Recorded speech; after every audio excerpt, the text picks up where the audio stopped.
Alors, venons-en à la définition officielle des dérivés partiels. Je rappelle encore une fois, on va voir la définition officielle et après, comment on fait en pratique. La définition officielle, c'est, donc on va définir les dérivés partiels en un point. Je me fixe un point A, x0, y0, qui est dans l'ouvert. On va prendre les deux applications partielles, f1 et f2, et on va dire que f admettant A une dérivée partielle par rapport à la première variable, ou encore par rapport à x, plutôt par rapport à la première variable, c'est plus rigoureux.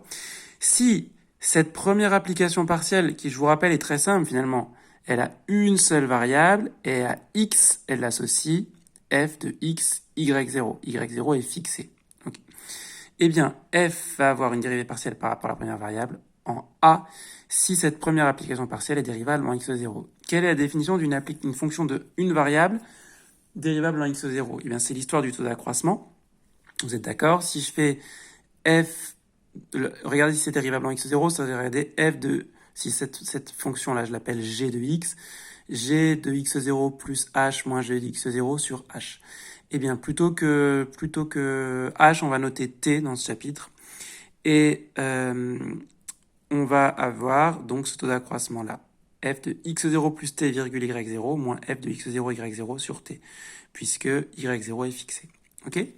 Et donc, si cette limite existe et est finie, on va dire que c'est la dérivée partielle de f par rapport à x au point A. Vous avez toutes ces notations là qu'on peut trouver. La plus courante étant celle-ci. Exactement pareil pour la dérivée partielle par rapport à la deuxième variable. Je ne explique pas tout, mais cette fois-ci, c'est la fonction qui a y associe f de x0, y. Alors, on va se forcer juste pour un exemple à calculer selon cette définition les dérivées partielles de f en un point x0, y0 quelconque. Je vous laisse le faire. Alors, je rappelle pour ceux qui sont impatients que là, on va suivre la définition, mais bien sûr, souvent, on pourra faire plus simple, comme on fait en physique. Donc ça, c'est la fonction f de xy. Donc, si je suis la définition pour la dérivée partielle par rapport à la première variable, je prends la première application partielle, donc à x, elle associe 3x carré plus xy0 plus y0, on l'a déjà vu tout à l'heure. Et là, j'ai même pas besoin de parler de taux d'accroissement, parce que je sais déjà dire qu'elle est dérivable. Alors, bien sûr qu'elle est dérivable. Elle est dérivable sur toute R. Sa dérivée, c'est 6x2 plus y0. Hein, y0 est fixé. En particulier, sa dérivée en x0, c'est 6x0 carré plus y0. Par définition, la dérivée partielle, première dérivée partielle en x0, y0 existe et vaut 6x0 carré plus y0. Je vous laisse faire la deuxième, pause. Eh bien, cette fois-ci, la deuxième application partielle à y, elle associe 3x0 carré plus x0y plus 2y. Elle est dérivable. Sa dérivée, c'est x0 plus 2, puisque je dérive par rapport à y. Et donc, quand je remplace par y0, ça me fait x0 plus 2. En fait, la dérivée est une fonction constante, peu importe. On a que la dérivée partielle par rapport à y existe et vaut x0 plus 2. Alors, là, effectivement, on va faire une remarque. À quoi bon faire tout ça? Enfin, pas à quoi bon, mais on pouvait s'y attendre. Il n'y a pas de surprise. Tout se passe comme si on fixait une variable. Et donc, vous pouvez directement écrire que f admet des dérivées partielles en tout point de R2 qui sont données par les formules qui sont là. On va voir pourquoi on s'est un peu pris la tête, bien entendu, sur ces exemples-là, parce qu'il y a des cas où on sera obligé de faire ça. Retournons justement à la théorie. Vous êtes d'accord? On a établi les fonctions dérivées partielles qui vont être... Au lieu de prendre en x0, y0, vous prenez en xy et vous obtenez deux nouvelles fonctions de deux variables. Donc les applications dérivées partielles, l'exemple 9 de la fonction f, on ne va pas le refaire, on a bien compris qu'elles étaient là. Ok. Ce qui est plus intéressant, on y va tout doucement, on va faire trois nouveaux exemples, ou deux nouveaux exemples. Le petit a, maintenant qu'on a compris que finalement, appliquer toute cette définition, ça revenait tout simplement à dériver à x constante ou à y constante, enfin plutôt l'inverse d'ailleurs, eh bien je vous laisse donner sans refaire tout le calcul les dérivées partielles, comme vous feriez en physique. On y va. Pas de problème, je dis que cette fonction admet des dérivées partielles dp en tout point de R2, sont des fonctions usuelles. La dérivée par rapport à x, je fixe x, ça fait sin y sur y carré, pardon. je fixe y, je dérive par rapport à x, c'est de la forme alpha fois x, donc sinus y sur y carré plus 1. La dérivée par rapport à y, c'est cette fois-ci x qui est constante, donc d'ailleurs je vais la mettre en facteur, et puis là je vais dériver comme un quotient, u sur v, u' v moins u v' sur v2. Ok. L'exemple réellement intéressant, c'est le b. Allons le voir. Qu'est-ce que je fais avec cette fonction un peu compliquée qui est définie en deux morceaux? Eh bien, c'est exactement comme quand vous avez une fonction d'une seule variable. Bon, je sais pas, tout à l'heure, ln de 1 plus t sur t si t est différent de 0 et 1 si t égale 0. Quand vous allez vouloir la dériver, vous allez dériver quasiment les yeux fermés sur R étoile. Vous faites votre petit... vous dérivez comme avec vos formules du cours.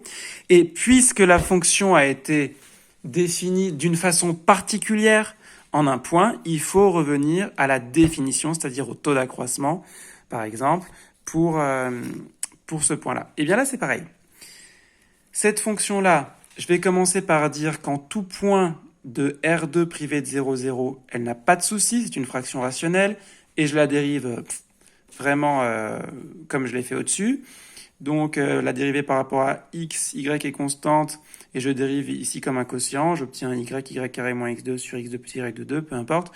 Pour la dérivée par rapport à y, je peux ne pas refaire tout, puisque x et y ont exactement le même rôle, et donc je vais remplacer x par y par x. Par contre, en 0, 0, je ne sais pas encore s'il va y avoir des dérivées partielles, et donc là, je dois revenir à la définition.